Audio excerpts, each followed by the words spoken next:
श्री रामकृष्ण वचनामृत पाठ से आज का प्रसंग है कि मनुष्य को संसार में किस प्रकार रहना चाहिए।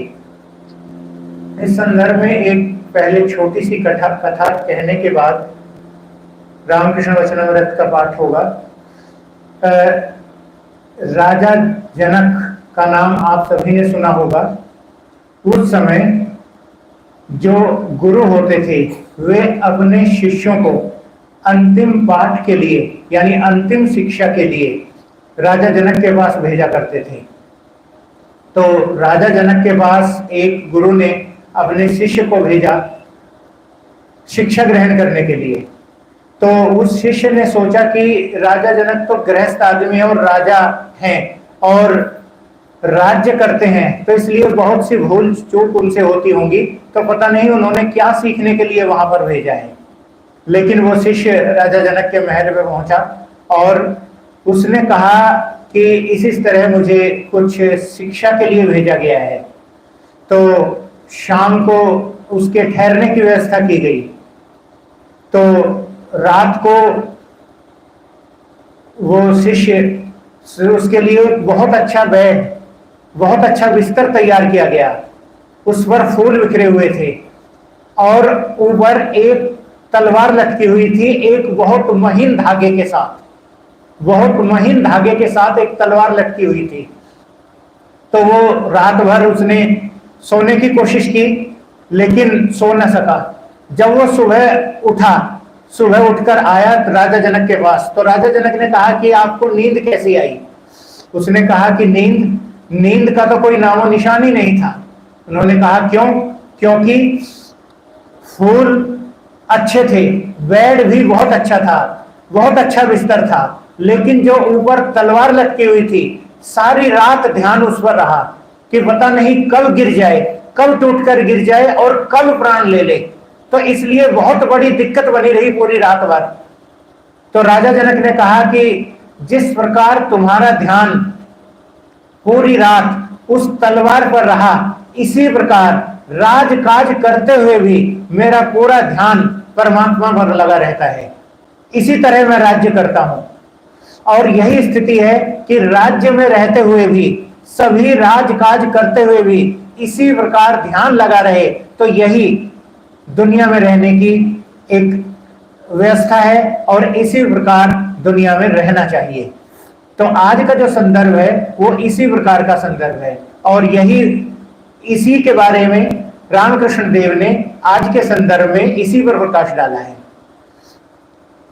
तो अब आज का परिच्छेद।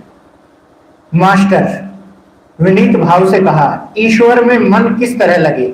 श्री रामकृष्ण ने कहा, सर्वदा ईश्वर का नाम गुणगान करना चाहिए, सत्संग करना चाहिए, बीच बीच में भक्तों और साधुओं से मिलना चाहिए। संसार में दिन रात विषय के भीतर पड़े रहने से मन ईश्वर में नहीं लगता। कभी कभी निर्जन स्थान में जाकर ईश्वर की चिंता करना बहुत जरूरी है। प्रथम अवस्था में बीच बीच में एकांतवास किए बिना ईश्वर में मन लगाना बड़ा कठिन है। पौधे को चारों ओर से रूंधना पड़ता है, नहीं तो बकरी चर लेगी। ध्यान करना चाहिए कोने में और वन में, और सर्वदा सत असत विचार करना चाहिए। ईश्वर ही सत्य अथवा नित्य वस्तु है और सब असत्य अनित्य।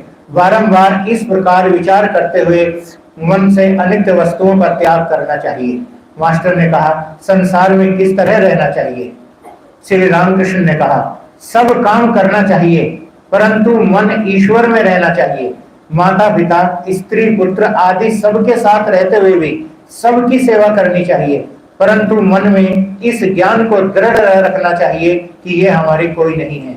किसी धनी के घर की दासी उसके घर का कुल काम करती है, किंतु उसका मन अपने गांव के घर पर लगा रहता है। मालिक के लड़कों को वह अपने लड़कों की तरह लालन पालन करती है, उन्हें मेरा मुन्ना मेरा राजा कहती है, पर मन ही मन खूब जानती है कि यह मेरे कोई नहीं है। कछुआ रहता तो पानी में है, पर उसका मन रहता है किनारे पर जहां उसके अंडे रखे हैं। संसार का काम करो पर मन रखो ईश्वर में। बिना भगवत भक्ति पाए यदि संसार में रहोगे तो दिनों दिन उलझनों में फंसते रहो जाओगे, और यहां तक फंस जाओगे कि फिर पीड़ छुटाना कठिन होगा। रोग शोक तपादी से अधीर हो जाओगे। विषय चिंतन जितना ही करोगे, आसक्ति भी उतनी ही अधिक बढ़ेगी। हाथों में तेल लगाकर कटहल काटना चाहिए, नहीं तो हाथों में उसका दूध चिपक जाता है।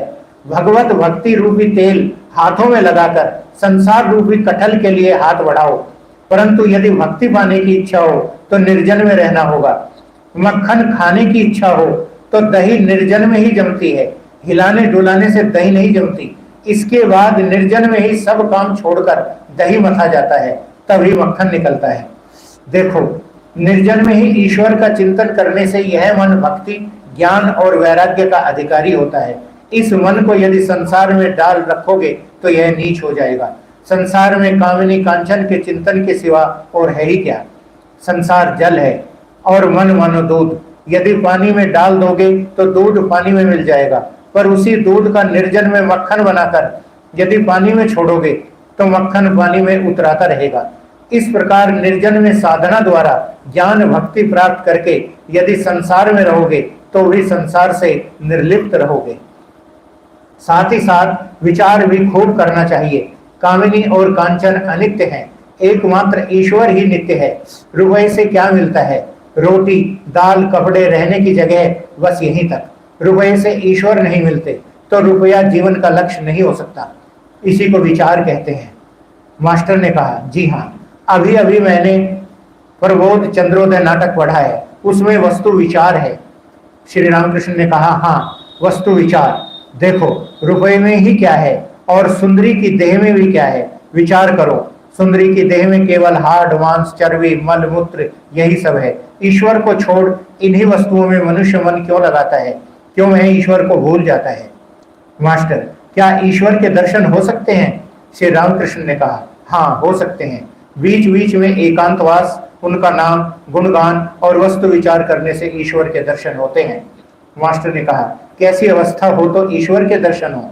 श्री रामकृष्ण ने कहा, खूब व्याकुल होकर रोने से उनके दर्शन होते हैं। स्त्री या लड़के के लिए लोग आंसुओं की धारा बहाते हैं, रुपये के लिए रोते हुए आंखें लाल कर लेते हैं, पर ईश्वर के लिए कोई कब रोता है? ईश्वर को व्याकुल होकर पुकारना चाहिए। यह कहकर श्री रामकृष्ण गाने लगे, मन तू सच्ची व्याकुलता के साथ पुकार कर तो देख, भला देखें वह श्यामा बिना सुने कैसे रह सकती है। तुझे यदि माँ काली के दर्शन की अत्यंत तीव्र इच्छा हो तो जवा पुष्प और बिल्व पत्र लेकर उन्हें भक्ति चंदन से लिप्त कर माँ के चरणों में पुष्पांजलि दे। व्याकुलता हुई कि मानो आसमान पर सुबह की ललाई छा गई। शीघ्र ही सूर्य भगवान निकलते हैं। व्याकुलता के बाद ही भगवत दर्शन होते हैं।